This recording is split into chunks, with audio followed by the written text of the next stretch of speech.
मोदी सरकार दिवाळीत देशवासियांना मोठं सरप्राईज देणार आहे। जीएसटी दर कमी होणार आहे आणि त्यामुळे काय स्वस्त होणार आणि काय महागणार पाहूयात। 15 ऑगस्टला पंतप्रधान मोदींनी लाल किल्ल्यावरून जनतेला गिफ्ट देण्याची घोषणा केली होती। यामध्ये जीएसटी व्यवस्थेमधील सुधारणांचा समावेश आहे।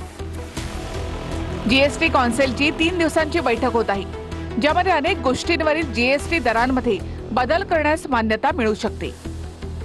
केंद्र सरकार दैनंदिन वापराच्या वस्तूंवरील कर कमी करण्यासाठी जीएसटी महत्त्वाकांक्षी बदल करण्याचा विचार करू शकते।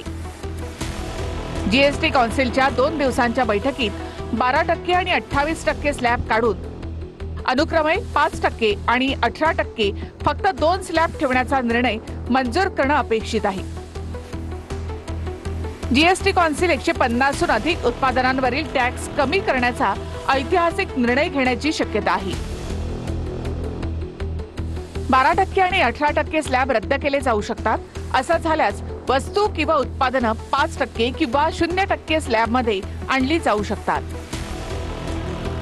यामध्ये तूप, बटर, चीज, ब्रेड, रोटी, पराठा, खाखरा, चपाती, नमकीन, मशरूम आणि खजूर यासारख्या उत्पादनांचा समावेश आहे।